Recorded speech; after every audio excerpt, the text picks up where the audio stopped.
So I'm here tonight wanting to talk about the Artemis generation. NASA was formed over 60 years ago, deriving from NACA, National Advisory Committee for Aeronautics, all the way to the National Aeronautics and Space Administration. What got me interested in NASA, or even space? When I was younger, I've always looked up at the night sky and wondered, is there more? I graduated high school in 2014 and joined the Astronomical Society of Southern New England. Got to learn how to use different types of telescopes, really dig in to even getting a Dobsonian myself eventually, and learning about something called Stellafane. I was here in 2016 and 2018, and here I am again today for 2023. One day, I discovered an organization called SEDS USA, Students for the Exploration and Development of Space. Their big mission was getting students involved in the space industry. Then I was thinking, you know what? That's something, sign me up for that. Then a few years later, interviewing recently for a volunteer position, it was actually supposed to be for something else, for getting more membership. But the day before my interview, what do they have there? Artemis 2 astronaut announcement. There I am, geeking it all over. I'm on a bus all the way to work. Oh, they're announcing the Artemis 2 astronauts. And one of them happened to be on Crew 1 going up with SpaceX recently. So they end up offering me this NASA Partnership Coordinator positionship and thinking, so is this what it's like to be part of the Artemis generation? They're seeing such an influx of that. But before we get to the Artemis generation, we got to take a look back. Let's talk about Project Mercury. Project Mercury and the Mercury 7 crew were the forefront in getting us to the moon over 50 years ago. They didn't get to the moon, but that's what Apollo was for. Then we had the Gemini missions, expanding upon the technologies of Mercury. Not quite to the moon yet, but we were almost there. And then we had, seems like I was missing a slide. So then we had Apollo 11, landed on the moon, thinking, we're going to be going to the moon all the time. Not quite. Unfortunately, that stopped in the early 70s. And then we went to low Earth orbit. So like example, we have a STS-42 mission for a space shuttle. Had 7 astronauts for that mission. But then the shuttle was retired, ultimately, just over 12 years ago. And I was watching the final Atlantis space shuttle mission launch, thinking, what's next? Well, we had 2 ideas. The canceled Constellation program, which ended up evolving with their space launch system through Artemis now, and some competition with commercial crew programs. SpaceX versus Boeing. It was apparent to be the new space race, or so we thought. So far, the only competition we see is Boeing with themselves, but SpaceX has taken the lead on that. And we've had multiple successful crew launches from U.S. soil for the first time in almost a decade the other year with our Falcon Crewed Dragon. But then, come along Artemis. We're returning to the moon to not only stay, to be sustainable, but to move on to go to Mars. But why go to the moon? Why not just jump off to Mars? Think about this. It takes 6 to 9 months to go to Mars, one way, presuming nothing goes wrong. And it's once about every 26 months where the orbits align to get there in time, as quick as possible. Then you can really only stay for about a month and go back with current technology. But what about all the architecture and all of that? Has anyone seen the movie The Martian? We're a lot closer to that than you think.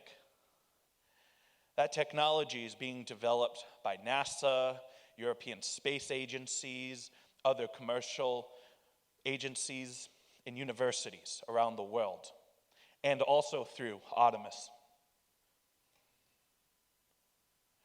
Right here is a snapshot from one of the best launches I've ever seen in my life. Last December, I was up 2 a.m, witnessing the launch of Artemis 1. Who here stayed up that night to watch the launch? Who's going to the Cape to watch Artemis 2, 3, and beyond launch? That's good. Now, something about this captures the imagination. Think back 50 plus years ago. Astronauts landing on the moon, having ticket parades all over the country, everyone inspired, wanting to be an astronaut. Artemis is set to not only capture that imagination of over 50 years ago, but expand on it. Artemis 2 is the next mission, right now expected to launch November of 2024. We'll see. Fingers crossed. But what it's going to do is going to have a similar journey as Apollo 10. Not quite the same, but very similar. It's going to go around the moon. They're going to spend about a good month out there. Then they're going to come land back down in the Pacific Ocean. And it's going to show that for the first time in over 50 years, we can safely land humans back on the moon. But not only that, starting with the crew members of Artemis 4, they're going to be using Gateway. Gateway is a system that it's like the International Space Station, but for the moon. You can go to the surface, or you can change it to any orbit. Hey, you can even send the astronauts to the dark side of the moon if you wanted to. But most importantly, how do we get that? Well, developing current technologies is great and all, but what we really need is to embrace the current students, professionals in the Artemis generation. Not only that, but young students just entering K through 12 in college. What you want here is to encourage them to ask questions, even if you're not certain about that answer. Some good resources, especially, is nasa.gov/STEM. It'll give wonderful opportunities for educators, parents, and students. But one last thing I want to leave everyone tonight with is a call for action. Go back to your local astronomy communities, amateur astronomy societies, even the Springfield telescope makers. What can you do to help support the Artemis generation within your current organization right now?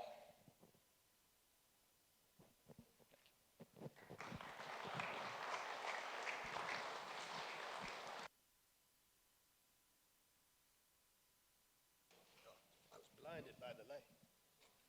Thank you. Thank you, Daniel. Next up, we're going to have Bob Bauer. You here, Bob? You were just a minute ago. Yeah, you're just still here, right? I said your name right, did I not? Yeah, you got it right. Yeah, I get it right. Bob has come all the way from Scotland just to give this talk. And if I could get Dave Scott to stand by, and I apologize, I meant to do that earlier. So Bob is going to give us a little talk on an aspect of Lord Ross, name that a lot of us know, but probably not in the context that he's going to explore today.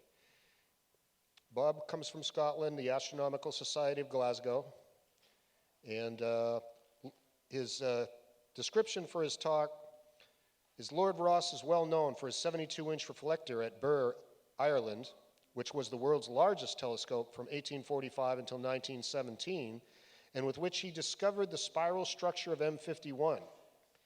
He has discovered hitherto unpublished examples of his cartoons and general artistic skills during his research into his notebooks at the Birr Castle Archives. He's been to Stellafane before, but nearly 20 years ago, when he gave a full evening talk on the Lord Ross telescope itself.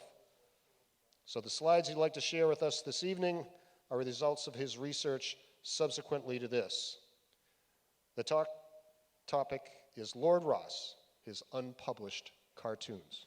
Thank you, sir. Thank you. Thank you. Thank you very much. I'll try and remember to speak American and not English, because we are two nations divided by a common language.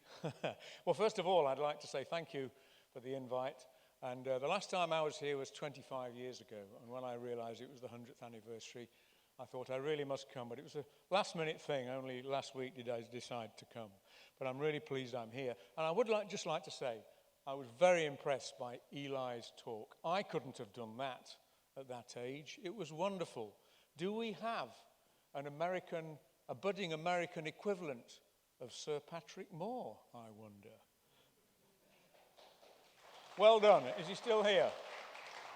Well, I thought that was wonderful. I couldn't have done that. Mentioning Patrick Moore, when I got interested in astronomy, it was a young age, similar age to Eli. And when I got lucky enough to get a place at university, the first thing I did was make a beeline for the University Astronomical Society. And they said, "Oh, welcome. As it happens, here are the details of our first talk." This was in 1966. And the poster they produced said, "Cambridge University Astronomical Society, Patrick Moore." This was well before he got his knighthood, of course. "Patrick Moore will lecture on the surface of Mars." And a comedian in the audience said, "I sure hope he's got a good spacesuit." Anyway, I'm not going to talk about Patrick tonight. My talk is on the artist of Parsons Town. And I should have put my affiliations on there as well. I forgot to do that. Can I ask, I've been chatting to people today, and I've found out there's a Manchester in New England, there's a Greenwich. Is there a Glasgow in New England? No? Yeah, and there's one in Montana. Well, I'm not from either of those.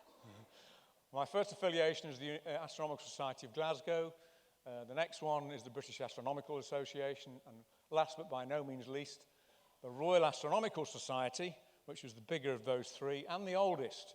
And just to give you an idea of how old the Royal Astronomical Society is, its first president was Sir William Herschel, and he died in 1822. So pretty cool. Anyway, enough of that. The artists of Parsons Town. Now, I'm just going to do a little bit of introduction about the telescope and the man, and then I'm going to move on to what I really want to talk about. So, the man I'm talking about is this man, William Parsons. Now, we call him Lord Ross. He wasn't a lord. He was an earl. He was the third Earl of Ross. Now, rather counterintuitively, in the British aristocracy, lords are further down the food chain than earls. So he was actually further up than you think. He was the third Earl of Ross, born in 1800, died in 1867, and he was what you could describe as a polymath, just like William Herschel was a polymath, person who could turn his attention to everything and succeed in it. And I'm going to show you why that was the case tonight, I hope. Now, we all know that this guy was famous because he produced a telescope in 1845, the biggest telescope in the world, which remained so until 1917 when the 100-inch hooker on Mount Wilson took over. It was a 72-inch reflector. And what we have here are two pictures. The one on the right is obviously a photograph. I chose a black and white one so that it looked as near as I can make it like the drawing on the left. It is, of course, M51. And Lord Ross's telescope had the seminal discovery of the spiral structure of the nebulae. And the drawing on the left is the one that was done at his telescope. And most historians think that it wasn't him that did the drawing. He was an aristocrat. He could afford to employ people. He employed assistants and observing assistants. And the general theory has been that he didn't draw that. Well, I think he did because of the research I've done before COVID, a few years back now, before COVID, at the archives in Birr Castle, and more about that in a minute. So, on we go. This is the town of Birr, B-I-R-R, in Central Ireland. It's a beautiful little town. It's what I call being in a Georgian time warp, and by that I mean the Georgian period started with the Georges, and buildings in this town are sort of 1780 onwards, from George III, the king who you guys all didn't like very much, George IV, and William IV, his brother, and then the Georgian period stopped with the accession to the throne of Queen Victoria in 1837. So most of the buildings in this town are late 1700s, mid-1800s. A wonderful town to visit, and maybe some of you have already done so. Now, the next slide comes now to the ancestral home of the Earls of Ross. This is Birr Castle, where the current Earl and Lady Ross live, and more about them in a minute. And this next slide is to show the proximity of Birr, the town, to Birr Castle. And the alternative name of Birr is Parsonstown, because it grew up around the castle, and the Earls of Ross's surname is Parson. And so here it is. There's Birr Castle at the bottom. At the bottom right, you can see the castle, the wall which surrounds the Birr Castle grounds, and there's a road just this side of the road, and that's where the town of Birr is. It's right, jam-packed up against the castle. And the telescope is the sort of structure there. How do I get this thing to? Oh, cool. There's the telescope. Now, there's another reason for showing you this. I am a consistent liar. So what I'm talking is maybe a load of hot air. However, if I'm a consistent liar, it means that everything I say is not true. So that means what I've just said is not true. So if I say I'm a consistent liar and it's not true, I'm telling the truth. But if I'm telling the truth when I say I'm a consistent liar, you end up disappearing up your own what's-it. So we just better be a bit careful on how much you listen to what I'm saying. This is the telescope. Now you look at that and think, wow.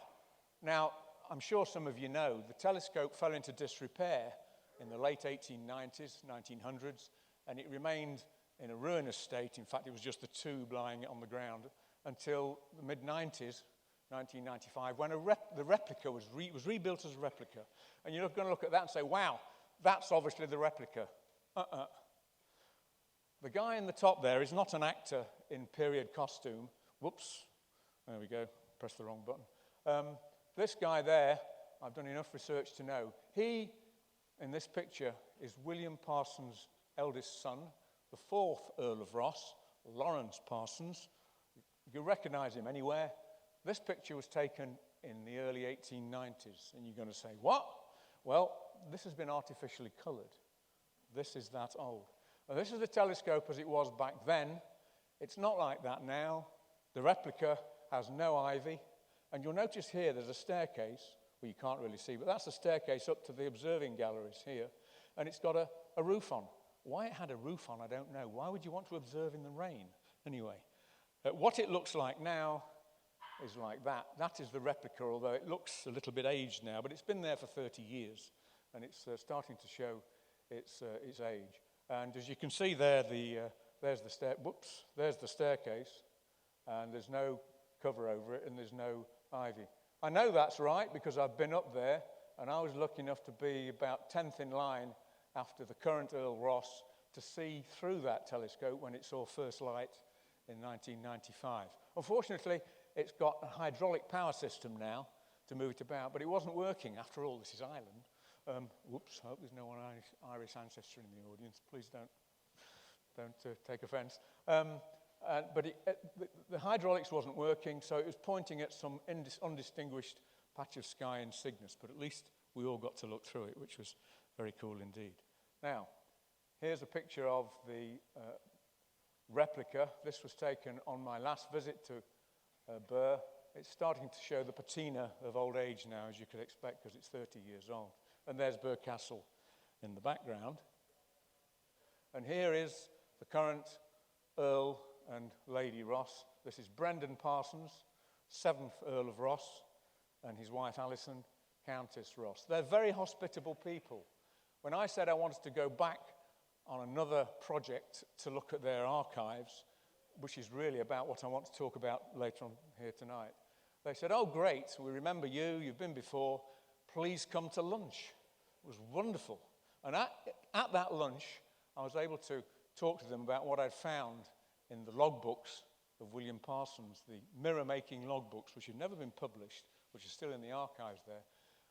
There was a very interesting response, but I'll tell you a bit more about that when I've shown you the particular things I want to show you. Here's Brendan Parsons in the archive room. It's quite small. This picture was taken, I think, 2015. He's in his mid-80s now, but he's still a very interesting and agile and lively guy.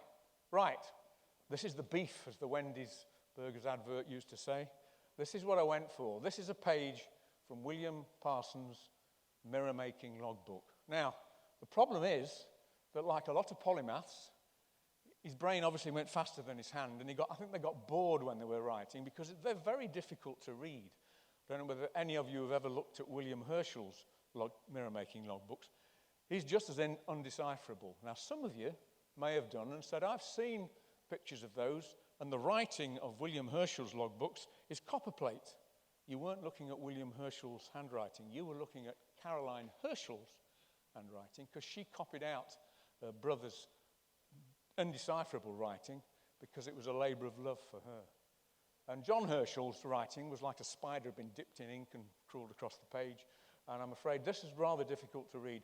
And I'm not going to go read all of it, because some of it even I've not read yet. But this page, basically, he's describing the constituency of the pitch that he was using to do the polishing of the mirror, which was speculum metal, and it weighed 2 tons. Amazing. And you can tell that because there's some words in here that are obvious. There's one, you probably can't read it, but it says, whoops, that's giving you the game away, really. Temperature, and the word here is turpentine, so it's something to do with pitch. So I was trying to read this and getting a little bit bored, and then I turned over the page and I saw this. And I thought, hang on a minute, did he sort of stop just there and think, I'm bored with this, I want to talk about my racehorses, because he was rich, aristocrat, he had racehorses. Or did he think, well, now I'll leave a space and then I'll carry on, I'll come back and do something. I don't know. I think what's happened here is this book was originally intended for his drawings, and then afterwards he thought, there's space in here, I'll make another use of it. I'll use it to record my mirror-making stuff as well. It tended to be a tendency of that to happen. There was another guy, William Lassell, who you may have heard of, was an Englishman. He built his own telescope at Grindon, and he made a 48-inch, which he took to Malta in the 1840s, and he was the guy that discovered Triton, the satellite of Neptune. And what he did, these were all wealthy men. He wasn't an aristocrat, but he was a very wealthy businessman, Lassell. What he used to do was, he used to write all his first version of his logbook in black ink, normally like that. Then he'd turn the book through 90 degrees, select red ink, and then write red ink at 90 degrees to it. You can imagine trying to read logbooks where there's 2 separate sets in different colours at 90 degrees to each other. Why they did this, I don't know. I think that's what Lord Ross was doing, trying to save paper, each to his own. And then a couple of pages later in the same logbook, I saw this. A comfortable attitude, it says at the bottom. And clearly he got bored because he never finished doing all the colouring and the full detail. So he obviously liked racehorses, and the point is, he wasn't a bad artist, but it gets more interesting than that. He then started drawing buildings. This is in the same logbook, interspersed with words on mirror grinding. So the question for you is, because I know, speaking to people here, several people have been to Edinburgh. This building is in Edinburgh, and I'll give you a clue. It's at the bottom end of the Royal Mile, on the opposite end from Edinburgh Castle. So my question to you is, which particular building is this? Anybody know? Well done, sir. Holyrood Palace. Yes, it is. This is what Holyrood Palace looks like. So if we go backwards and forwards, Ross had an eye for dimension and how to show perspective. Yes, he's certainly an artist. He never finished it, obviously. And then on we go to another one. This is in Ireland. This is on the standard sort of tourist route of Southern Ireland. You know, you go to Dublin, you go down to Waterford, to the glassworks, and on the way back, you go through this town where this castle is. It begins with K. Anyone? Killarney, absolutely right. Yes, well done. Very, very good. Here it is. So if we go back and forth, not quite the same perspective, but it is Killarney Castle. And then this one, this is another castle, this time in England. It's got a very distinct outline with all these turrets. This is a more obscure one. I'll tell you that this is Warwick Castle, about 20, 30 miles south of Birmingham. And there is the real McCoy. So if you go back and forth, you can see once again, he never finished it. You can see those towers there, which align very nicely with the real thing, but he obviously got bored and went on to other things. But what I'm doing here is developing the theme. This guy was an artist. I am certain he drew that first picture of M51, which, by the way, is in the museum at Birr. You have to go and visit that if you've not been. Ross was an amazing guy. He was the guy who made the first segmented mirror. It was only 6 inches in diameter. It consisted of 2 segments, one circular and an annulus around it. And he adjusted them whilst he was viewing to get the best image. So, adaptive optics started with him. Anyway, on we go. And this then is when it becomes more in terms of cartoon. And you can see here an unattached major, obviously spurning the advances of the lady who's lying in the dust. And then this is the final one. All of this is in the same logbook, all the mirror logbook. And this is, as I said, he was a wealthy man. He had a yacht. It was called Titania. And this is a sort of play on words. This is a log in a logbook for measuring the speed of his yacht. So he was into ships, right? And that sort of polymath gene came down the generations because his younger son, not Lawrence, the one you've already seen on the telescope, his younger son was Charles Parsons. And this guy didn't inherit the earldom, obviously. He was the younger son. He had to make his own way. And he was the inventor of the marine steam turbine, okay? And in 1897, he tried to interest the Royal Navy in it. And the Royal Navy, being very traditional, he said, I've got this marine steam turbine. I can put it in a boat, and it will do the amazing speed of 30 knots, 30 miles an hour more, right?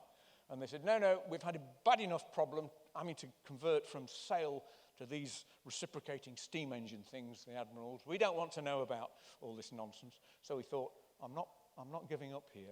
In 1897, it was Queen Victoria's Diamond Jubilee. And the idea was that more or less all of the Royal Navy would anchor, a bit like on a parade square, all presented in the Solent, which is a bit of water in between southern England and the Isle of Wight. And she would review them all. And so there's some of the battleships, even some of them with masts and presumably sails, with their reciprocating engines, all moored up, and Queen Victoria was going up and down in her launch to review them. And then all of a sudden, this thing came screaming past them at 30 knots. This is Turbinia, a ship he had built specifically for this, with a marine steam turbine in it. And he ran rings around them. No one could catch him.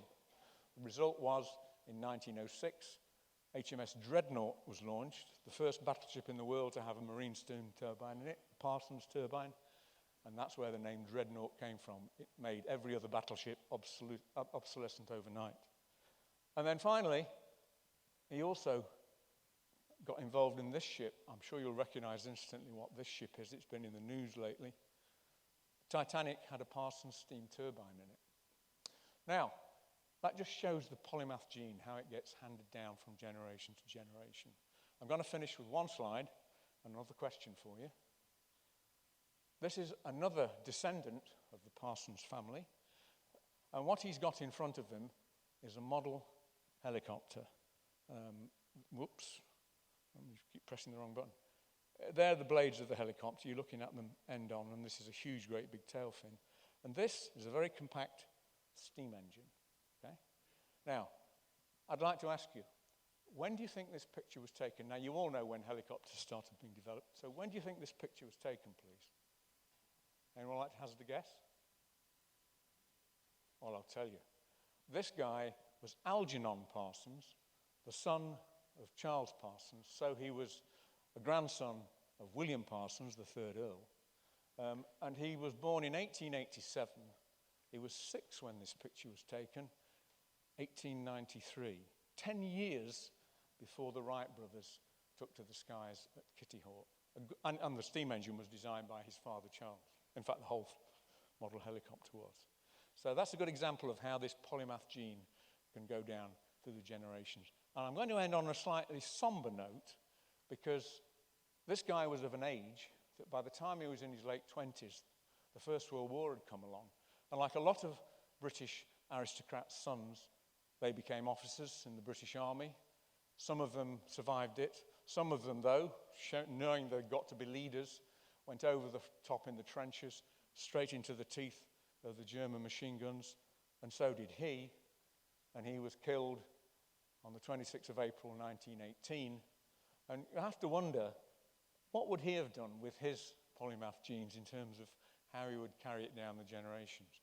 And there's a link, a personal link here, only a very tenuous one. He was killed on the 26th of April, 1918. My birthday is the 26th of April. He was killed exactly 30 years before I was born. Thank you very much for listening.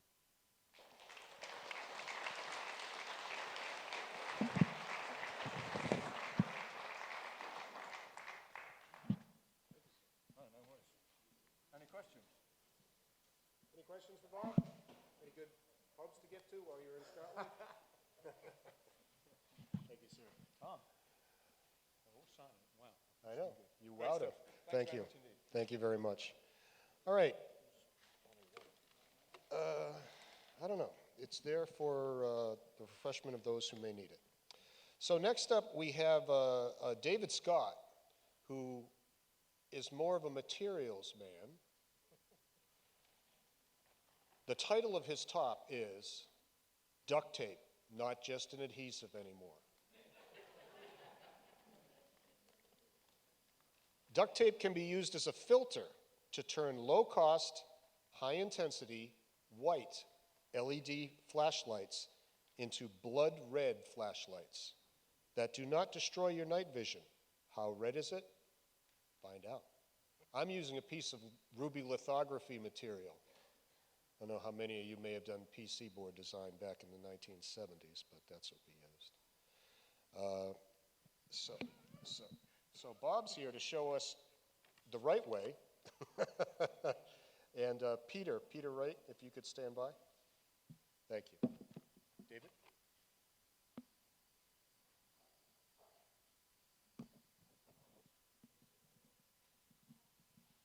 No, you might want this. Yeah, it's me, the mic.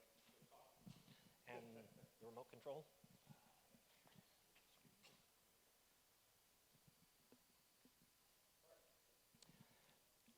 Good evening. My name is David Scott. This is my 7th time to Stellafane. Duct tape, it's not just an adhesive anymore. A little history. The origin of duct tape was invented by the U.S. Army in World War I. They wanted to seal ammunition boxes.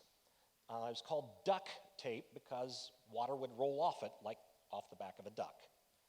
It's a fabric strip with a waterproof layer on one side, originally gray, and a very aggressive adhesive on the other. Later, it was used to assemble and repair air ducts. The Mythbusters did a lot of episodes about, could duct tape be used to do whatever? They lifted a car for their first trial. Actually, they lifted Jamie. That's Jamie Heineman. They lifted him first just as a trial, then they lifted a car. They fixed a boat, and then they built a boat. They built a single-engine airplane. The boat and the engine and the airplane were made with tubular metal form a wire frame, which were then covered with multiple layers of duct tape. They built and fired a black powder cannon. In the Duct Tape Island episode, they asked, could you survive on a deserted island with just a large pallet of duct tape? They made a canteen, a bird catching net, a tent, hammock, chess set. During that episode, they found out that duct tape is not stiff enough to make a surfboard. Jamie tried. They made a suspension bridge. They made 4 emergency tires. If you happen to have 200 yards of duct tape in your trunk, but not a spare tire, you can make a spare tire, and it will last quite well as long as you keep it under 30 miles an hour. Adam Savage drove at 60 miles an hour and tore up 4 tires. I think it was Adam said, we have to save the universe, but how? And Jamie replied, duct tape. Well, this is some of my flashlights. My wife now limits the number I can buy in any year. These are white LED flashlights. I use this one as a white flashlight. This one has 4 different illumination modes. I really like this one in the shop and at home because it has a telescoping rod and a flex. I don't want to make this permanently red, so I made a tube out of thin cardboard and covered the end with duct tape. It turns out it was a good idea for doing that because my white flashlight, last night I crawled into the tent, turned on my white flashlight, it came on, it dimmed, it flickered, it died. I had forgotten to replace the batteries. Reached into my Astro pack, pulled out a red duct tape, red filtered flashlight. It was this one, and said, oh, I do have a white flashlight. Pulled off my filter, had a white light. There are a lot of different types of duct tape available. Last year at Stellafane, I took, what did I do?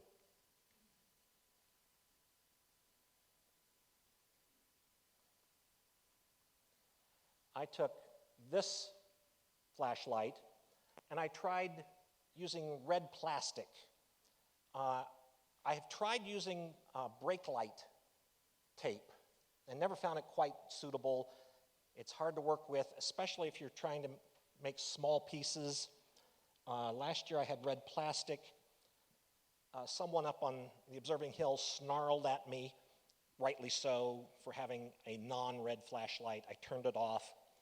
I do have a flashlight that's sold by Sky Publishing. It has red LEDs, it has white LEDs, it's dimmable, and it's very good around your telescope. But this isn't bright enough to navigate unfamiliar roads and fields. When I try using this around Stellafane, I end up going from one side of the road to the other side of the road and back.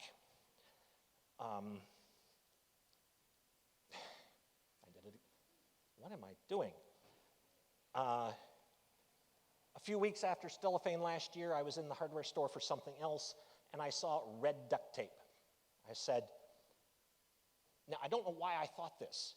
Duct tape is obviously opaque. But what if it's really translucent? Hey, $7 for 20 yards. If it didn't work, I'd have 19 and a half yards left over. Cheap experiment. My mother has this duct tape. I visited her a few weeks ago. I heart music and lots of music symbols. I don't know where she got it. One of the big box supply stores has blue, red, traditional gray, white. I have seen yellow occasionally. And my hardware store ordered a roll of fluorescent duct tape for me. It is duct tape brand. So there's, and like I say, it's cheap, $7 for 20 yards. Well, it's working for me, but how red is it? As astronomers, we know there's no such thing as a photon of white light. White is a construction of our eye and brain. A white object reflects all the photons that strike it. A blue object absorbs everything but reflects the blue photons. A red object reflects red photons and absorbs everything else. If you have a red filter and there's nothing but red photons, then a red object reflects all the red photons. A white object reflects all the red photons, and your brain thinks the white object is red. A blue object absorbs all the photons, and your brain says, that's black. There's no light coming from it. But what if some other color photons slip through the filter? I show orange here. Well, the red object will absorb the other photons and reflect the red. A white object will reflect all the photons. And your brain will say, oh, there's a difference between these two objects. Okay, the white object will look mostly red, but it won't be the same as a red object. I have here, in North America, toilet paper is white. I have here a piece of toilet paper. This is using my red duct tape filter, and you can see it there. This is a close-up. It's white. Well, it looks red, really. It's red. This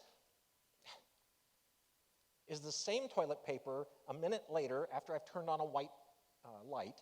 I had to turn off the hall night light and several objects that had red and yellow LEDs indicating they were on or in standby or whatever, just to make sure I had nothing but red.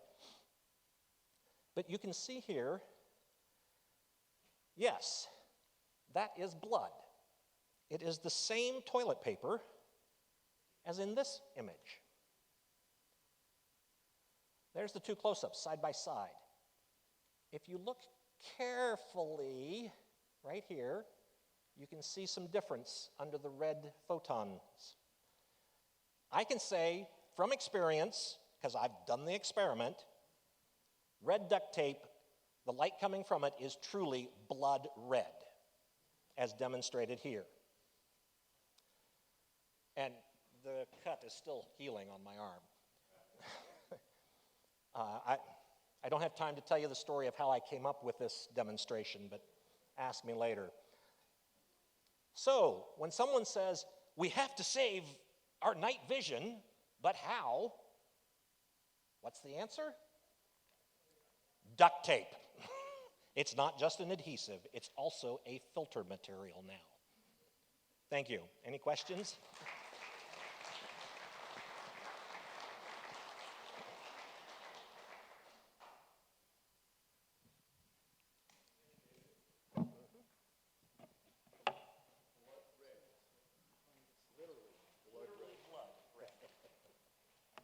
That's great. So Peter Wright is up next. Oh, Raitt, I'm sorry. Raitt? Peter is from Princeton. He's a member of the Amateur Astronomy Association of Princeton. And he's going to talk to us tonight about a finder system for light-polluted urban skies. I think we've all been there when you're under a sky and you can barely make out first magnitude stars, if you're lucky. Naked eye star hopping to find celestial objects has become practically impossible in urban light-polluted skies. Using 7x50 or 10x50 finder scope attached to the main telescope certainly helps, but can still be difficult to locate the star field you're searching for. The system described here is going to separate the celestial object finding task from the main observing telescope, thus it can be used with any. Peter? And, sorry, if I could have Kat stand by. Okay, oh, sorry, okay. it's Finder 6. Oh, do I have? Yeah, I loaded it earlier.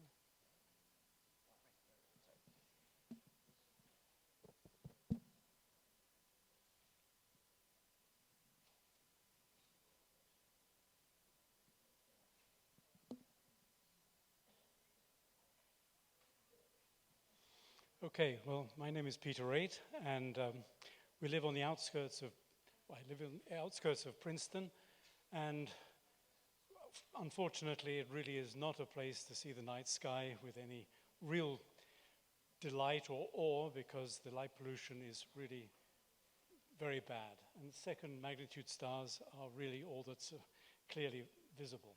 So basically what I'm going to describe here is a system that completely separates the finding part from the observing part. So it can be used with any telescope. So basically, as we've said before, it's practically impossible to do naked eye star hopping to find anything. Obviously, if you do have 7 by 50, 10 by 50 binoculars, immediately you can see seventh magnitude stars quite easily, even when you can only see second magnitude stars by naked eye. So obviously they can help tremendously if you have the right kind of binoculars and the setup is comfortable and convenient to use.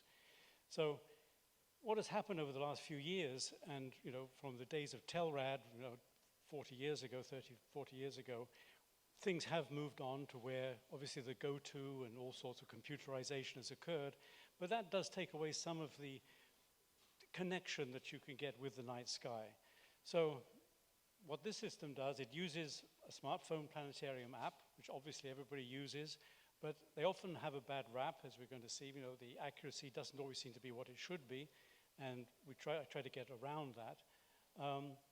Inexpensive 3D printers, and you can't really see them here, but they enable you to quite easily make a pair of 7 by 50 binoculars with 90-degree eyepieces, and really that is critical if you want to comfortably look at the zenith or anywhere close to it. And inexpensive 4 milliwatt green lasers, these are bright enough to see in the night sky. They're not tremendously bright lasers that are often over the 5 milliwatt legal limit, and they do have the tremendous advantage. They work at 0 Fahrenheit because they don't use the frequency doubling system, which emits infrared and has crystals in the laser beam or in the laser. And they're very well adapted to this setup because they're very small, about 20 millimeters long and about 5 millimeters in diameter. So they can fit underneath the scope here. So with those three things available, just want to discuss the planetarium app. They often have a bad reputation for not being accurate and difficult to use effectively for finding objects because people will hold them by hand, or you put them on the scope and then you can't see straight ahead so easily. So you really do have to mount them optimally, and the 3D system enables that. So what we have here is the finder is that system here. So as you can see, it's standing up here, and it's just next to any scope, about 2 or 3 feet away, that's just next to it. So what you then basically do is the planetarium map shows the night sky, obviously, with about a 6.5 degree field. And you can see it, you can't really see it here that clearly, but what you have is a door, a very simple 3D printed door, which blocks out the planetarium view so that it exactly matches the eyepiece view. Both have a 6.5 degree field. To make the planetarium app truly useful, you must be able to correct the compass correction on the fly. And the Sky Guide app really offers that possibility, which makes it very easy to tune up the vision on the screen here, and there's your vision, obviously, viewing the sky, and you can easily make what you see is exactly where where you're looking in the sky is shown on the screen. And you could easily match the two, and I'll show an example of that in a few moments.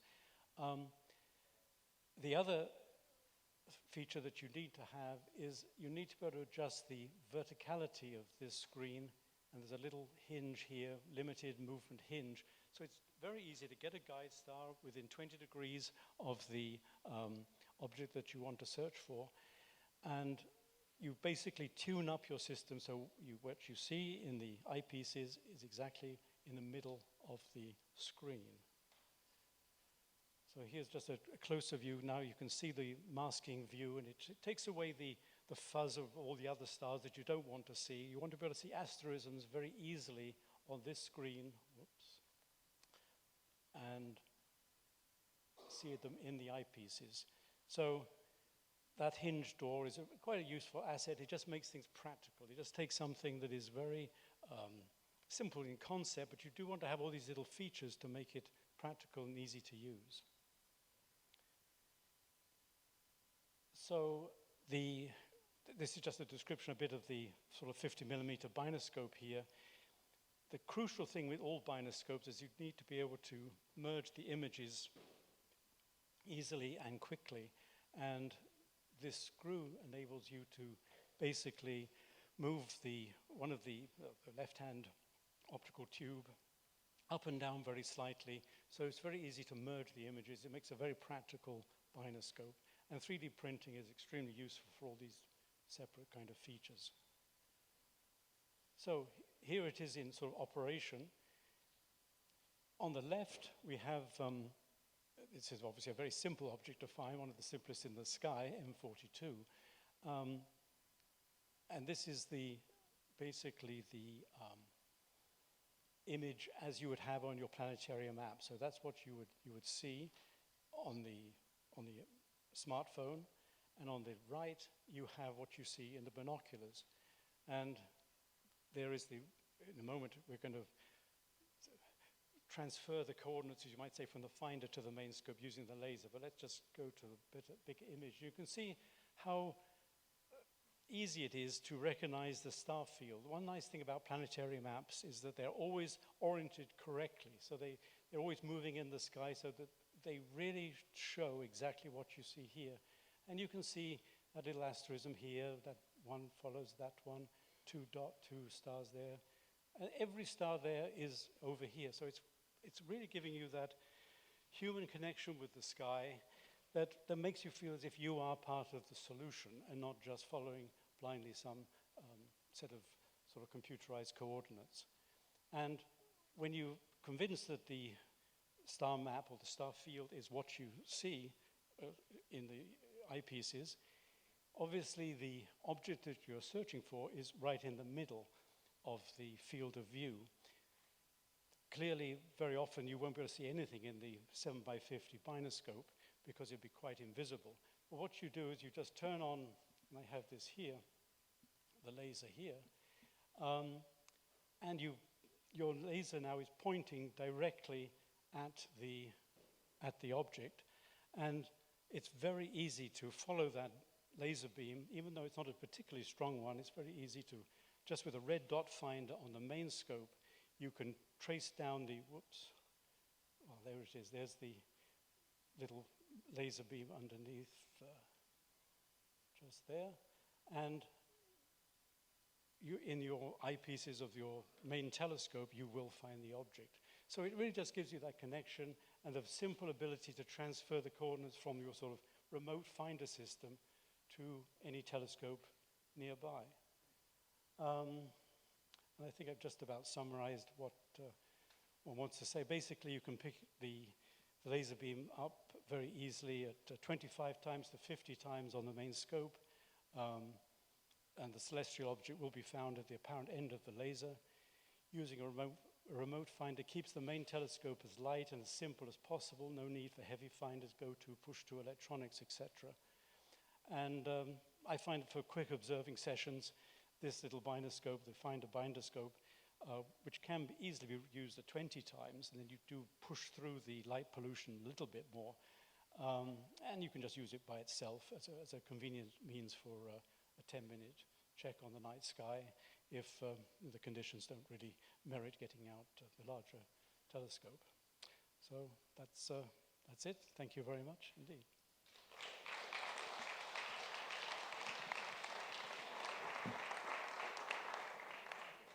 Any questions for Peter?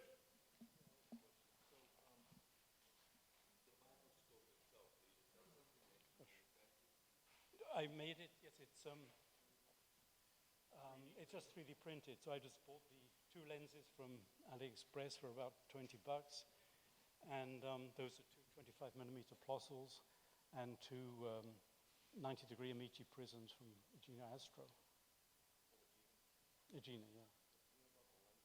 The lenses just, sometimes I take binoculars apart, even very cheap ones, Celestron, Cometron ones, which cost, $30 from Amazon, and you can unscrew the objectives and certainly we're not searching necessarily for the best 50mm binoscope here. It's really just to get this ability to see down to 7th magnitude stars. If you can see 7th magnitude stars, I've always found it possible to have enough star field, enough stars in the field at 7th magnitude to recognize where you are. It's SkyGuide is the planetarium. I really recommend it. I mean, I'm sure many people have their own favorites, but SkyGuide has that feature of, it must be a true photograph of the sky, obviously, but not just artificially, created dots of stars with different magnitude, different brightnesses. And you must be able to have that very easy compass correction, and the mount must have the ability to adjust the verticality of the smartphone so you can calibrate it very quickly and on the fly. Thank you.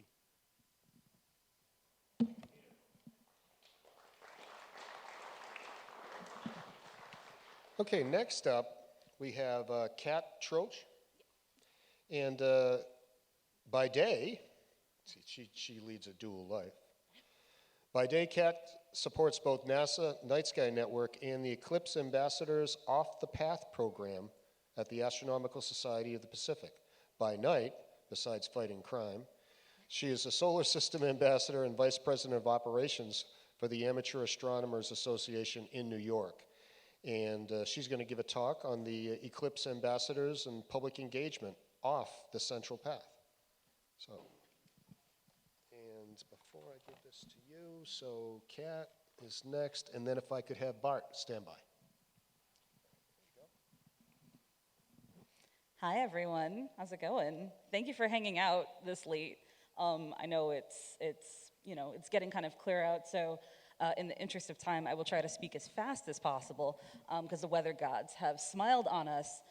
So, quick show of hands, how many people know that there are 2 eclipses happening? No? Anyone else living under a rock? So we have 2 eclipses happening, one on October 14th, that is going to be an annular eclipse, and then we have the big show happening on April 8th, 2024, and that is going to be a total solar eclipse, and that's going to stretch all the way from Mexico through the United States into Canada. And so today, I am here to convince you and twist your arms to join the Eclipse Ambassadors Off the Path program, as shown by this initial slide, because I forgot to do a slide introducing myself. So thank you for that introduction. My name is Kat Troach. I am with the Astronomical Society of the Pacific, and this is Eclipse Ambassadors in Public Engagement Off of the Central Path. I don't have the clicker, I'm so sorry.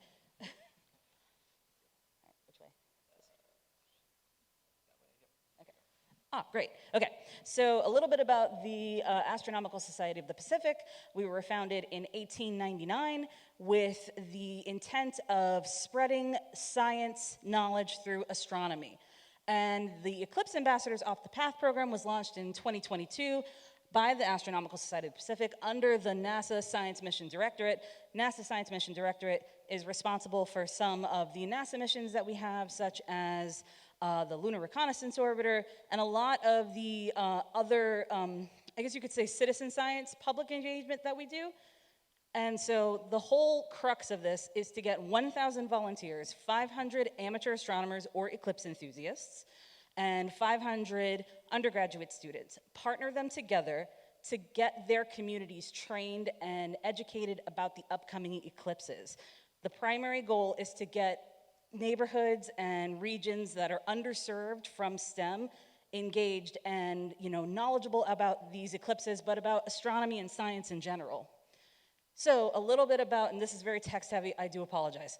NASA Science Mission Directorate studies Earth science, planetary science, heliophysics, which will a little bit encompass some of the training that we do for the Eclipse Ambassadors program, but not so much. Astrophysics and the biological and physical sciences, and of course, if you want to learn a little bit more about this, you can go to science.nasa.gov. But I'm here to talk about the Eclipse Ambassador program, of course. So we're going to partner undergraduates with amateur astronomers and work together to discover best practices for outreach. So a lot of folks don't learn the same. Some folks prefer to learn by doing, some folks prefer to learn by reading, and this is a good way to engage communities to figure out what methods work for teaching these communities about science. And of course, inspire folks with these eclipses and maybe breed a brand new generation of astronomers that we didn't know existed. And so this is just to show you a quick map of some of the ambassadors that we already have. The red little dots are telescopes, and those are our amateur astronomers. The blue dots are the undergraduate students, and then the yellow dots are our partners. So you can see we have partners, and I honestly don't even want to mess with this laser. We have partners as far north as Alaska, as far south as Puerto Rico, and as far west as Hawaii, which has been under some duress for the last few weeks. But we do have partnerships across the United States. And just to focus in on this region, you can see we have some amateur astronomers, we have undergraduate students, and then we have folks that are already partnered. Now, we try to partner them within 30 minutes of each other within the same state, and it'll be 2 people per team, so amateur astronomer and undergraduate student. If you have a partner in mind, of course, you're welcome to mention them in your application, but otherwise we will partner you with someone, and both the partners will take an active role in planning and execution of events. So it's not so much a mentorship as it is a partnership. So we provide 2 training sessions, 90 minutes apiece, on how to work with your partner, how to make a successful impact in your community, and then also do just self-paced modules that are about 12 hours. They're really not 12 hours. We just say that they're 12 hours. Then we have, of course, engagement resources like solar viewers, like the one that I have in my pocket right here. So if anybody wants any solar viewers, please find me maybe tomorrow, just because it's a little late and I want to keep things moving. The whole goal is for each partnership to reach 200 plus people, with at least half of those from underserved communities. So whatever you think about as traditionally underserved, those are the communities we want to make that the best dent in. And of course, this is the thing I have to stress. You do not have to do anything the day of the eclipse. Everybody has plans. I have plans. This is all to be done before the eclipse happens. So if you have plans for April 8th, 2024, do all of your engagement, do it in December, do it in January. That's totally fine. We all know that you have plans, and that's okay. So now the fine print, because everything has to have fine print. I apologize to anyone here from Canada, but you must be a US resident. You have to be at least 18, and there is a background check, of course, but we will have training for you. We will have, we'll let you get set up with your partner so that you can work on the planning and the execution of your events. And then at the very end, we have reporting, of course. So if you have an event and it was successful, let us know, show us photos. And then we'll go ahead, and that number, those data points get sent back to NASA just to show them how successful the program is or maybe isn't. So, where to apply? EclipseAmbassadors.org. It is very simple. Applications are reviewed weekly by yours truly. If you do not have a partner in mind, we will find someone for you, but if you do have a partner in mind, you can add their name to the application along with their email address. Make sure if they are applying, they do the same in reverse for you. And we are accepting applications throughout the rest of this year into next year. And as a cherry on top, we are sending 3 partnerships, I believe, for the 2024 eclipse. We are sending you all expenses paid into the Path of Totality to Texas, and that includes flight, meals, hotels, all of that. So if you are interested, that's just a nice little perk. And of course, you get to engage your community in some science. You get to be part of a NASA project, so your name will go down in, history as being part of this big science initiative. And undergrads will get a little bit of a stipend. So, just a nice little perk. And of course, here are some links. So the eclipseambassadors.org link, if you wanted to learn a little bit more about the Astronomical Society of the Pacific, that link is there as well. And then of course, Eclipse resources, just in general, Eclipse at .aas.org. Time and Date has this really good interactive map if you're interested in even narrowing it down to the zip code of how much you're going to get for totality or partial. And just on the last slide, I did mention, or was mentioned, I am the admin for NASA Night Sky Network. I know that there are a lot of folks from astronomy clubs here, so if you do have any questions, or if you wanted to find out how you can join NASA Night Sky Network with your astronomy club, please find me. I will be here tomorrow and a little bit of Sunday as well. And that's it. And then, of course, we're all on the socials, including the former Bird app. So, and that's that.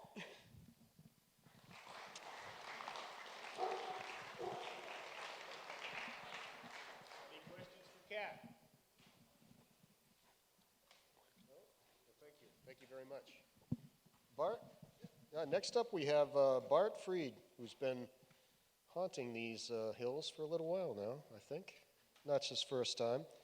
Bart is the founder and past president of the Amateur Telescope Society. He's a scholar of the history of the telescope and has lectured for 3 decades around the U.S., UK, Ireland, Europe, and Canada. His field of concentrated research is the life and work of Dr. John Brashear. And today he's going to talk about new life for the historic 12.5-inch Macmillan refractor, which is Brashear, Warner, and Swayze project. Bart is out of Queens, New York, and he's, of course, affiliated with the Antique Telescope Society and the Amateur Astronomical Society. Got a little cut off there, Bart, but very good. And after Bart, I believe, Barry, if Barry could stand by. Thank you.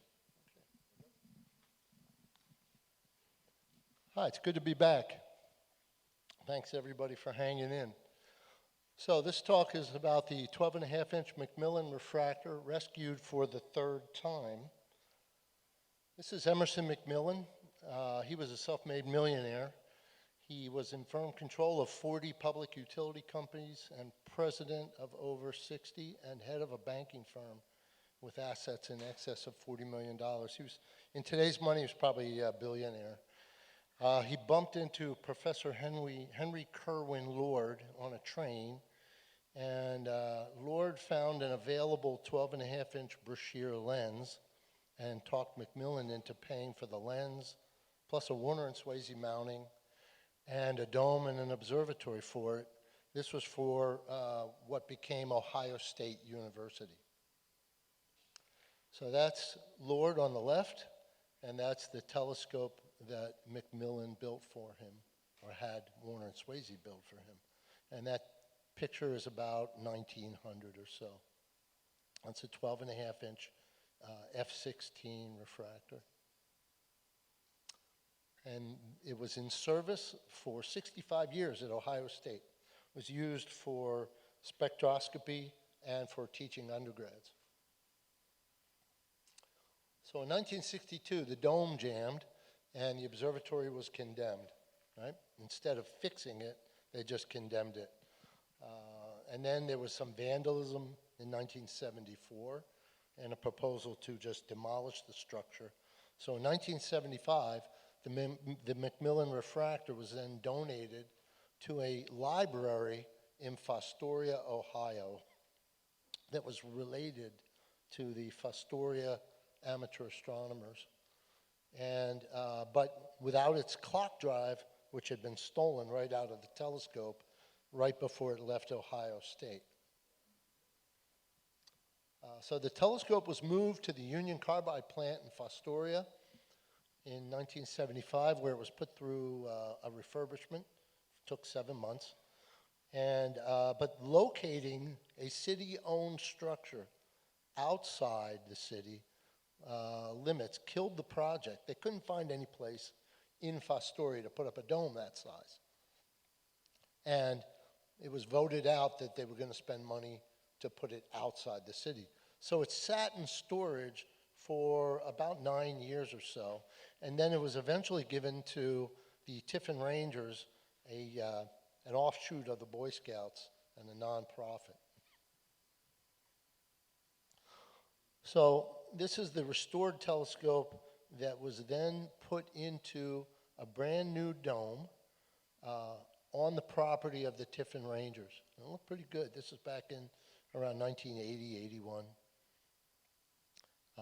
That's the dome as it looks today, and it was named the Ballreich Observatory.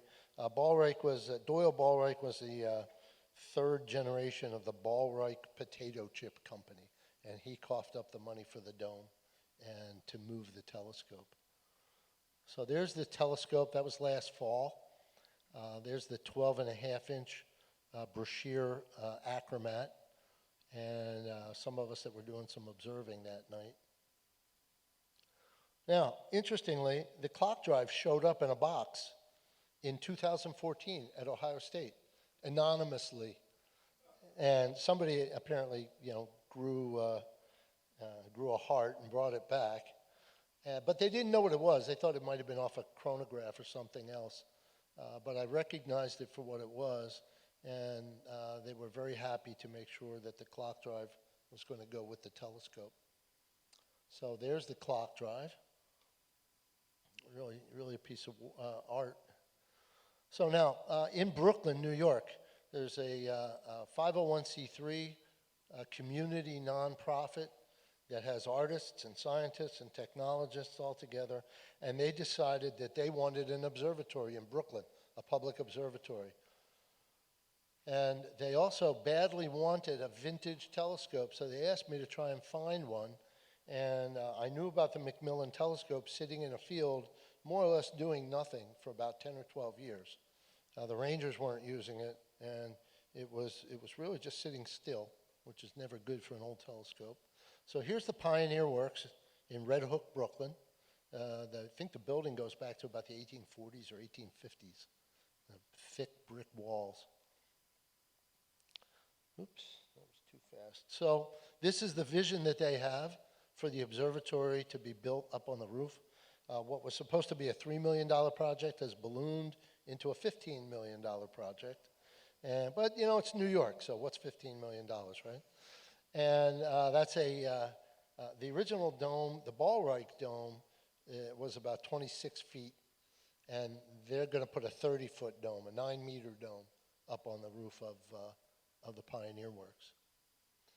And that's another view of what it's going to look like during the day. They also have to put in an elevator. That's required by New York regulations and ADA regulations. And there's another perspective of it in plan view.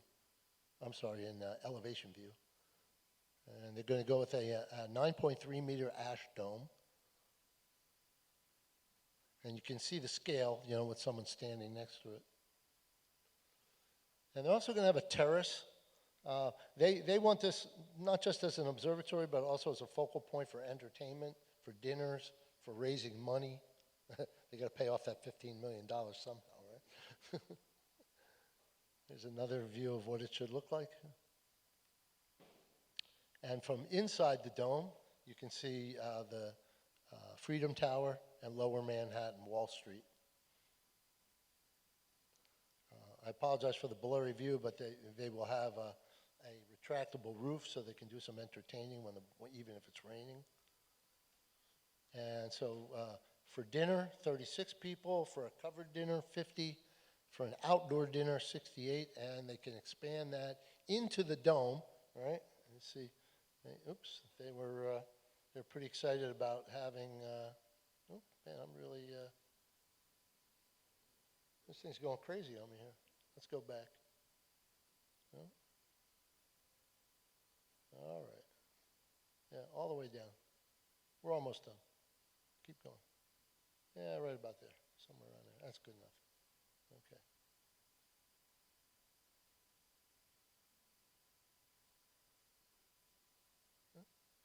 Go? Okay. Yep, okay, so from there. And so that's where, they can crowd the people in, 120 people. And then also for presentations and for musical programs. That's a view of what the telescope will look like on the inside. That's not actually the color. This is the color that they've selected. And let me tell you, getting people to decide on a color of a telescope is really, that's got to be the toughest part of this whole project. The other interesting part of the project is this thing weighs about 6,000 or 7,000 pounds. And they decided that they would not sink a pier through the middle of the building down to bedrock. So now you've got to put this pier or this column somewhere in space in the middle of the building. So you've got to support it somehow. So they've come up with some very interesting concepts on a lot of steel bridging all the way across from side to side of that big building from one wall to the other. So they're doing torsional analysis and vibration analysis. But at first they didn't get it. They had the floor touching the telescope. We said, no, you got to isolate it. So that's the color that it is almost certainly going to be. That's called Mayan blue. And so that's the project, is to bring this 12.5-inch refractor back to life in downtown Brooklyn. Thank you.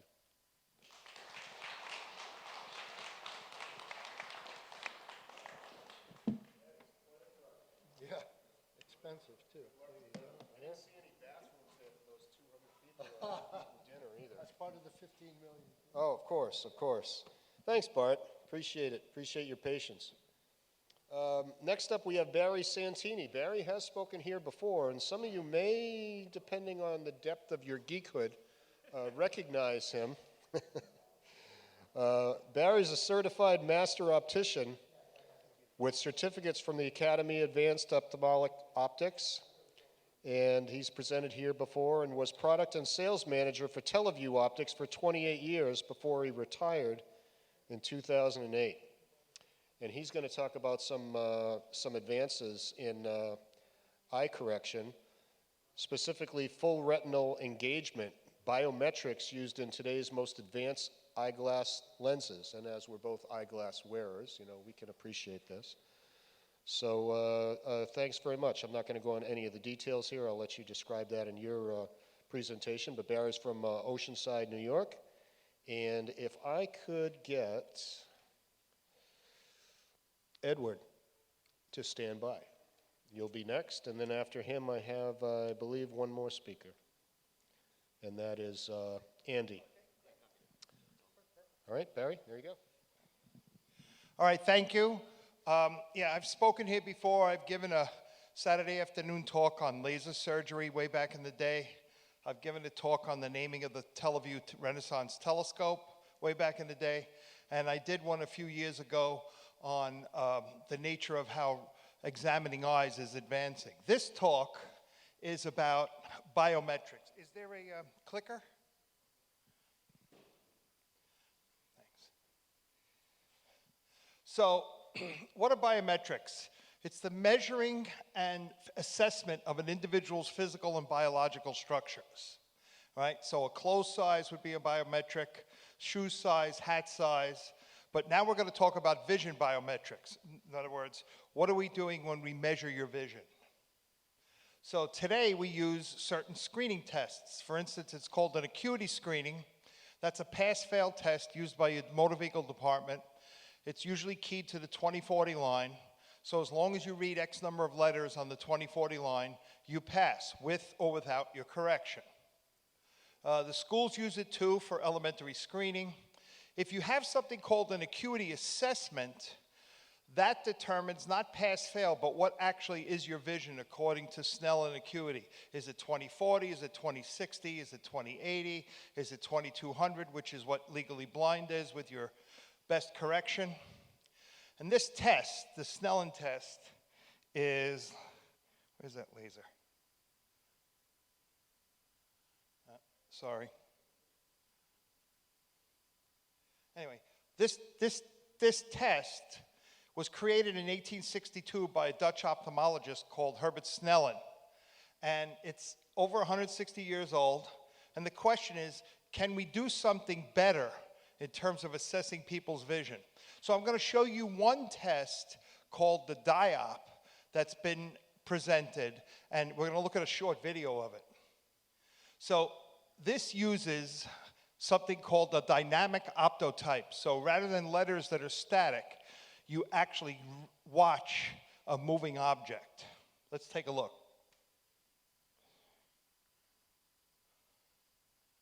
Do you have audio on this?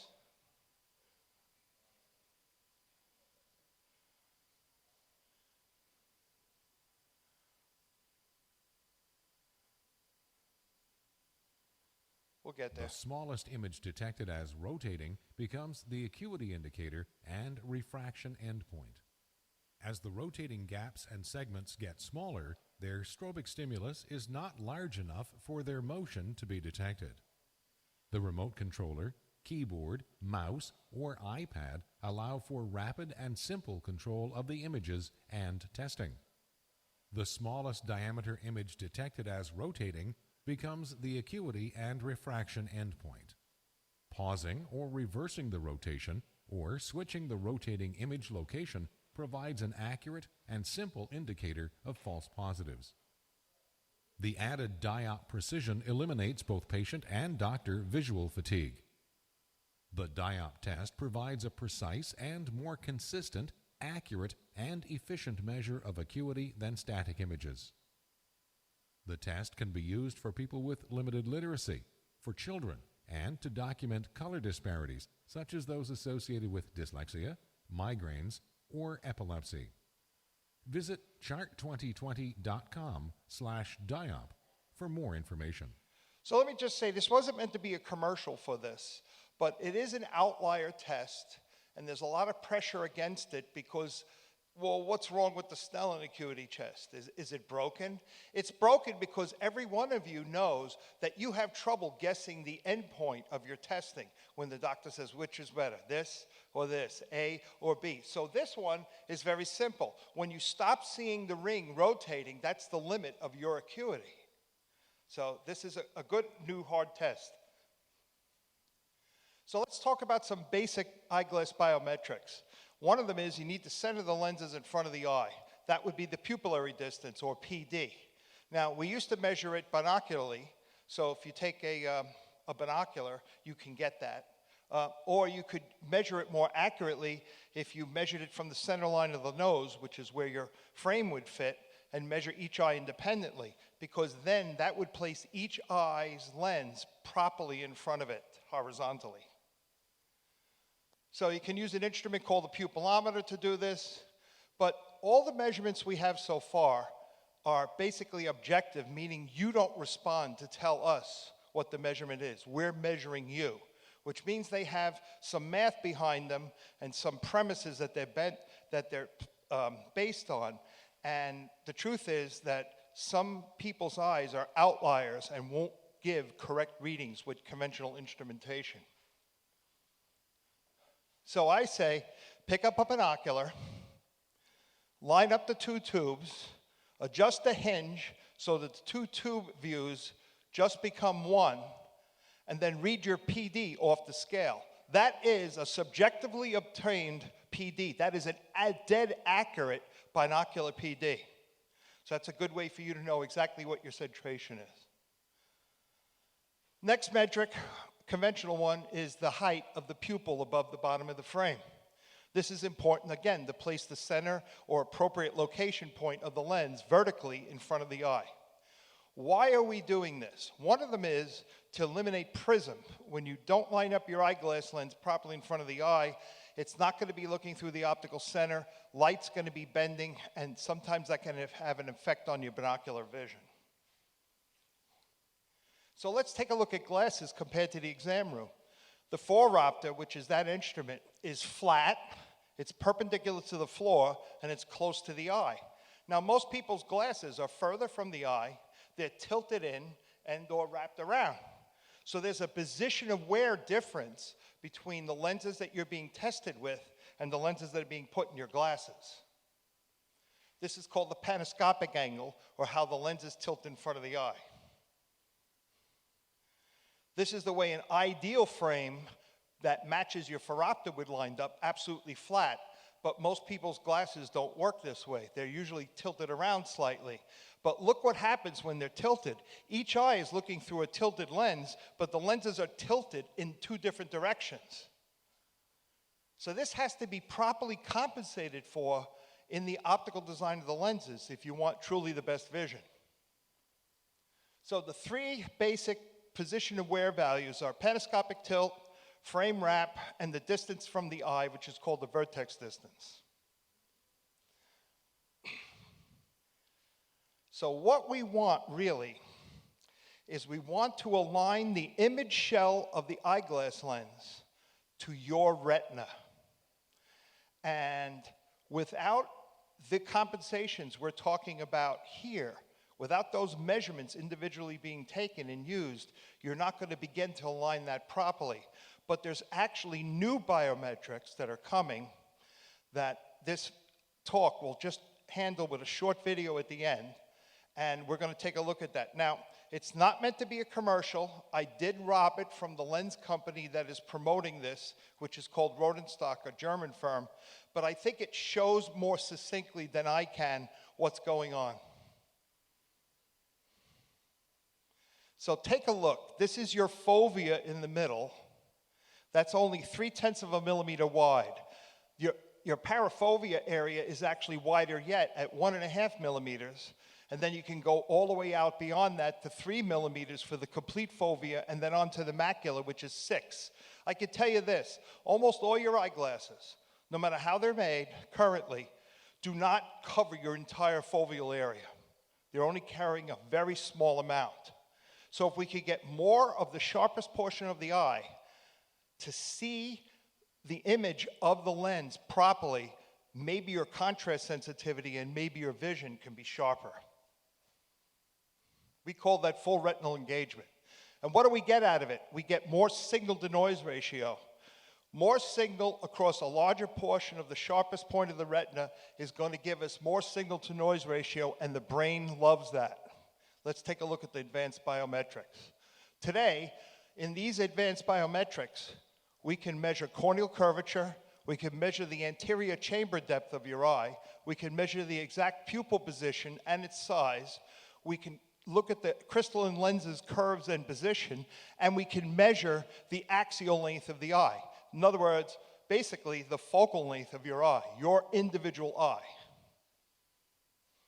Here's the video. At Rodenstock, we are constantly pushing to pioneer how precisely progressive lenses can be crafted. And for many years now, we have worked to reach a whole new level of biometric precision.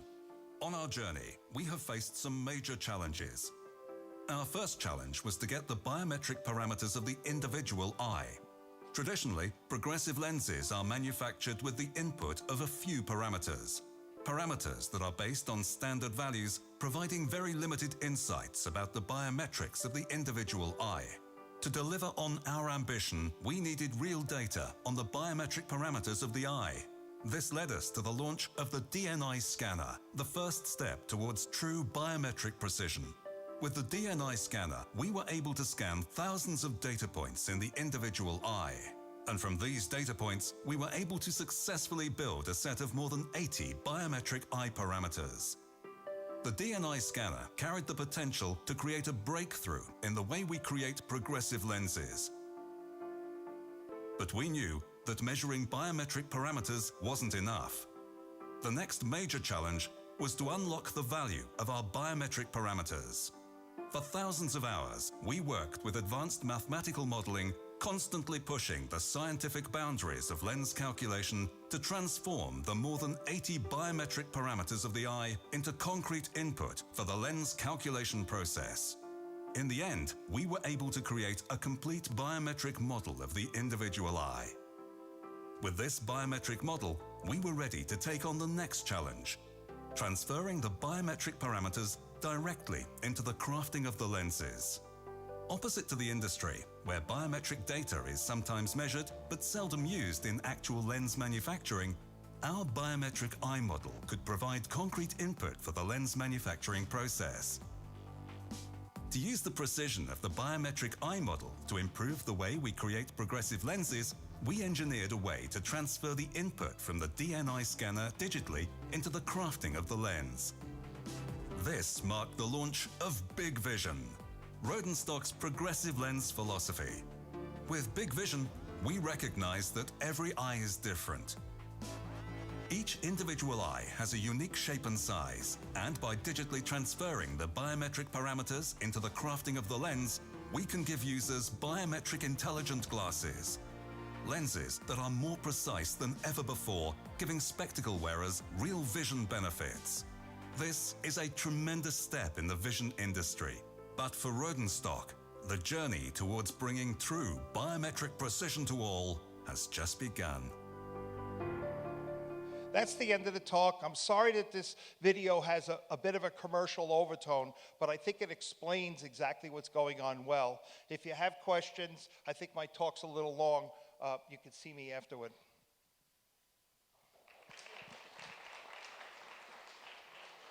Thank you, Barry. Edward Swaim. Edward. Somebody wake up Ed. Oh, there you are. No kidding.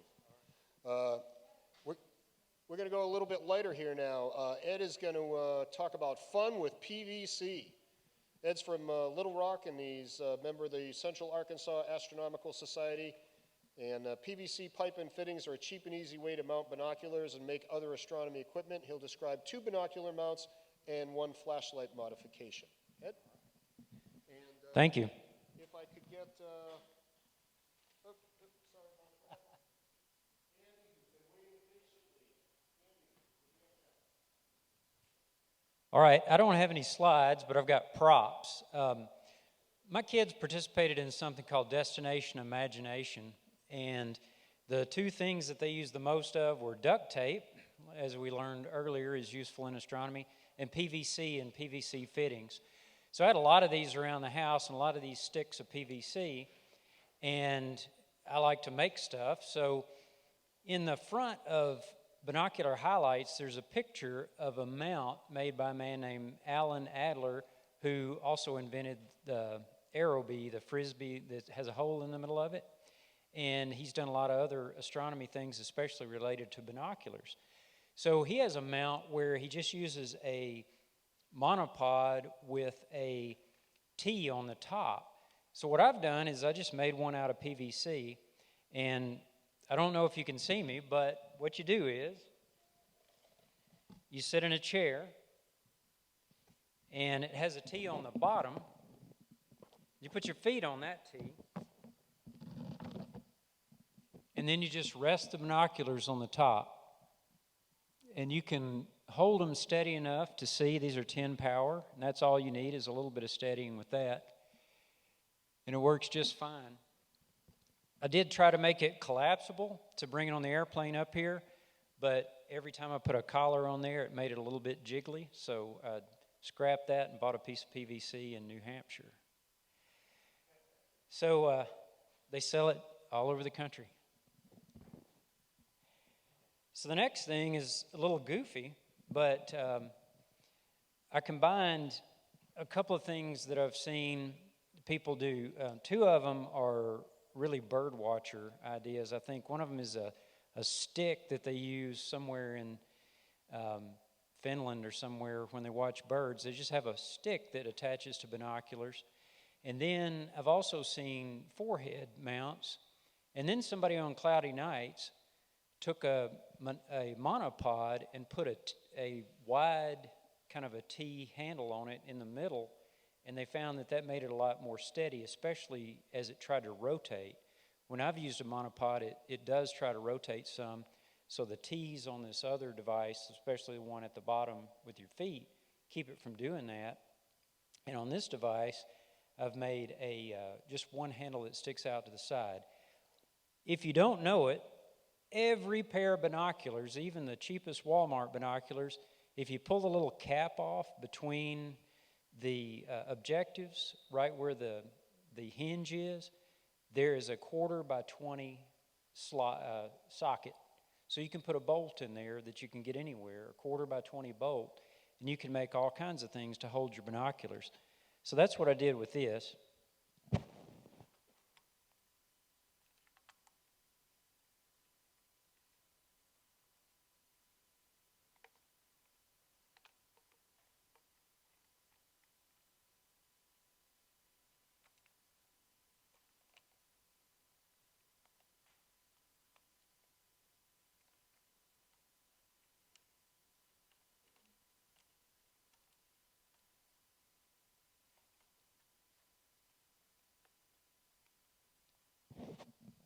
So it just has a little eye bolt in the middle and goes into the vertical stick, and that's enough to get a lot of stability. But then when you put the T-handle, the other handle on the side, you get a little bit more. And then I've got a little adjustable forehead mount, so I've got 1, 2, 3 points where I'm holding that, plus I put these against my glasses to steady them some more. My glasses are not fancy. I ordered them from China. So, so the last thing I'll show, I have some party favors.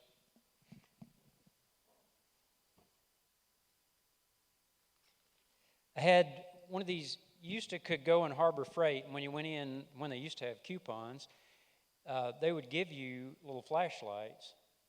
And these little rascals right here with these nice blue LEDs in them, made out of aluminum, and most of the time they work. Well, I was messing around with an elbow, a PVC elbow, because again, my kids had tons of them around the house, and I thought, hey, that's about the size of the end of that flashlight. So I took some masking tape, not duct tape, now I'll go buy some red duct tape, and just wrapped around the end of the flashlight to take up the space and also to go over the lens. I'm kind of a yellow light person. I can't see very well in red light, and I kind of like the way that the masking tape makes yellowish light, and I have a red Sharpie, and I've gone over it a little bit with that, so you can change the color in there. You can also put red Sharpie on the inside of the elbow, so you get a light that is a 90-degree light, and that helps. You can lay it down on a table and look at a chart. You can hold it a little bit better, and it's shielded and focused in one area. So, did anybody forget their flashlight? There's somebody back there. Well, I have 19. I got a box of them, and Amazon will deliver to the T-Bird Mini Mart in Claremont, New Hampshire, which was on my way. So, if you'd like a flashlight, I've put the masking tape and the red Sharpie on. Who on the front row? Somebody up here. All right. Y'all grab one and pass them around. Yeah.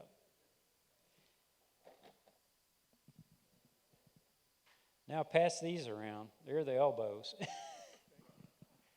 So just twist that elbow on there, and I've got more masking tape if that doesn't get dark enough. So PVC is a lot of fun, cheap, and you can mess around with it. I do recommend getting a cutter. It looks like the thing you'd prune your roses with. It cuts it like butter. It's amazing. So get one of those and get some PVC. The price came down on it finally. Thank you.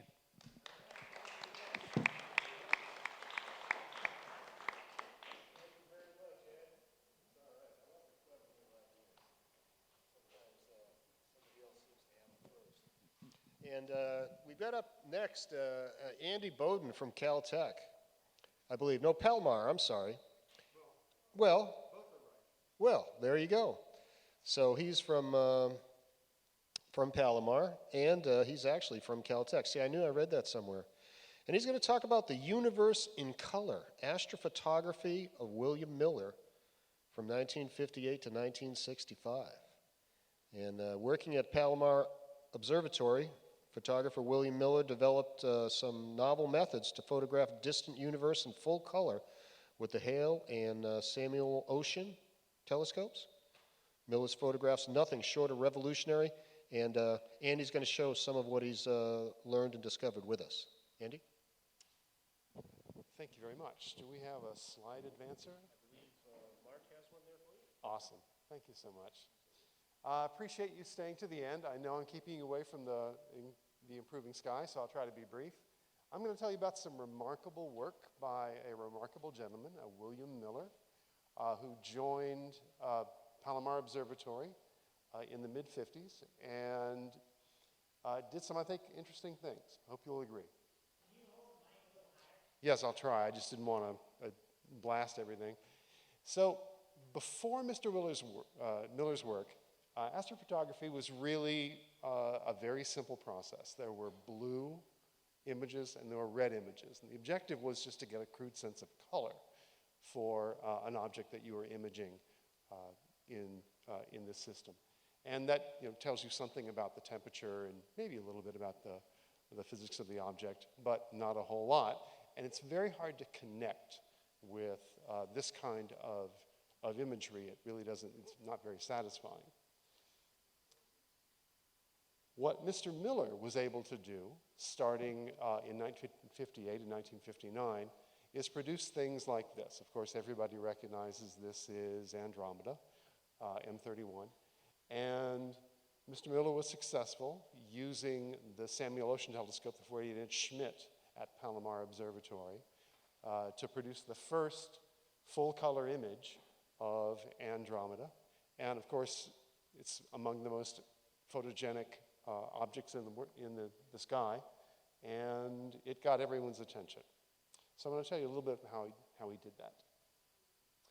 So first, the individual. Mr. Miller, he was actually hired starting as a volunteer at Mount Wilson in the late 40s, and he eventually transitioned to Caltech in 1951, and he taught photography. And as Palomar was emerging as kind of an iconic observatory, Mr. Miller was able to work at the observatory and develop a set of techniques that I'll tell you a little bit about in producing these color photographs. So a key development in allowing Mr. Miller's work was the emergence of new photographic materials. And what Mr. Miller chose to use was a product called Super Anscochrome by Ansco. It was essentially a competitor to Kodachrome. And Mr. Miller found, through experimentation, there were a couple of advantages to this product. You could process it on site as opposed to having to send it to a Kodak lab. And it had better sensitivity in long exposures due to something concerning photographers, people who know more about photography than I do, called reciprocity failure, which is, roughly speaking, to the extent I understand it, a color-dependent saturation effect that would spoil a color fidelity in sky photography, unless you took careful precautions to try to correct for these effects. And Mr. Miller approached the problem by using a couple of custom filters where he could correct the imagery that he was taking, the photography he was taking, in color balancing and correcting for these different effects of reciprocity failure. For the work that I'm going to show you to start, this was done by essentially transferring an original photograph onto a copy through a set of filters that would correct the color saturation differences that you would see on the sky. Later, he got better at implementing the photography directly. And this was very impactful. This was culturally impactful. It was picked up by national publications, Life and National Geographic in 1959, as the first public examples of color photography of deep sky objects. So there had been previous color photography of planets, but no deep sky objects. And this really caught a lot of people's attention. So here you can see the famous Ring Nebula, which is, of course, a planetary nebula. And you can see Mr. Miller posing with our 48-inch telescope at Palomar, the Samuel Ocean Telescope. and I think this may be the life version of the same publication, but of course we get a chance to show the 200-inch telescope, which is pretty big, and an image that Mr. Miller took of the crab from, we think, the prime focus at the 200-inch with an eye-poppingly large 4-hour exposure, as you can see, which is pretty remarkable. So when asked, or when he wrote down what he was trying to do, Miller, his stated objective was to recreate the probable appearance of a deep sky object in its true colors. I've emphasized the word true, and thereby add scientific value to the imagery process. And Miller actually developed and used a carefully considered color calibration strategy, I apologize for the alliteration, in his pursuit of this true. He actually had a set of control exposures that he would use off the telescope to try to make faithful renderings of the colors he was seeing.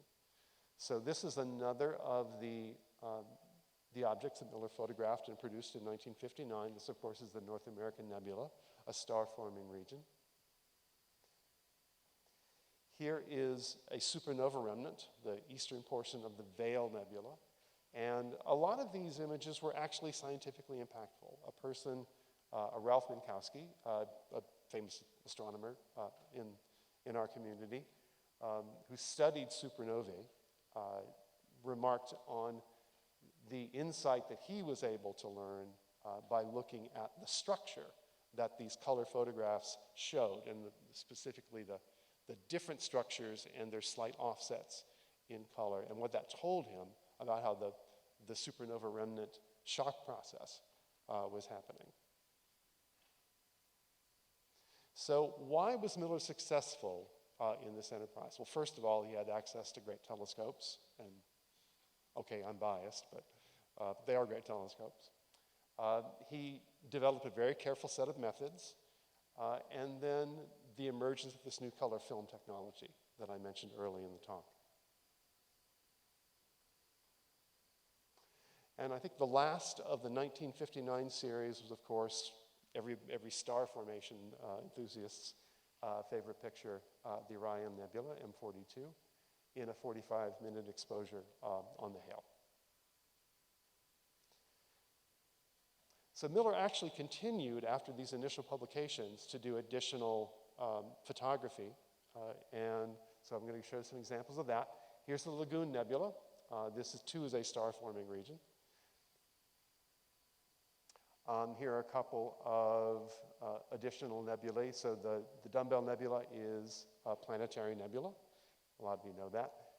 And of course, the famous Eagle Nebula, M16, the site of the famous Pillars of Creation imagery that produced by HST.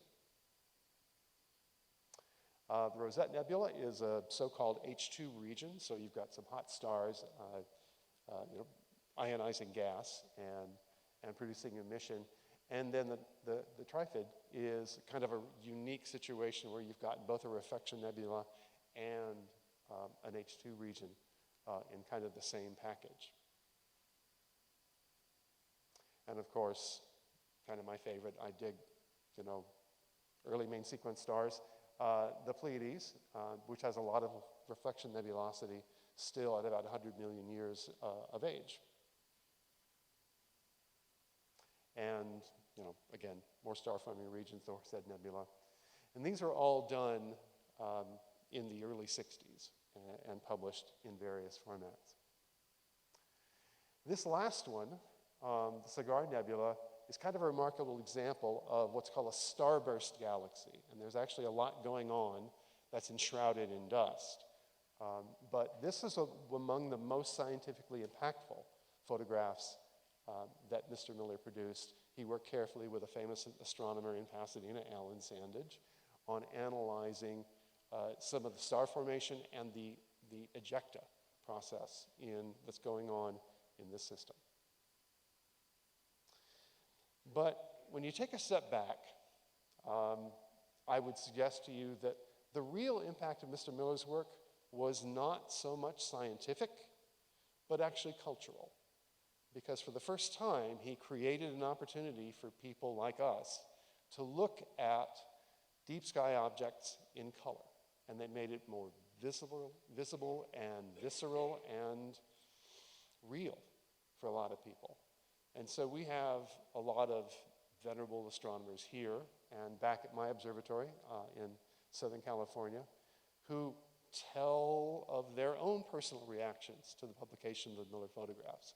It was actually very impactful for them and generated a lot of enthusiasm.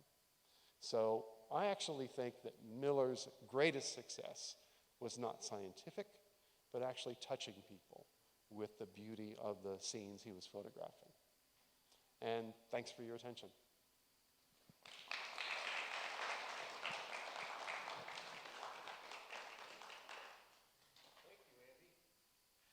A lot of those photographs are, embedded in our cultural psyche because we've been looking at them for so long.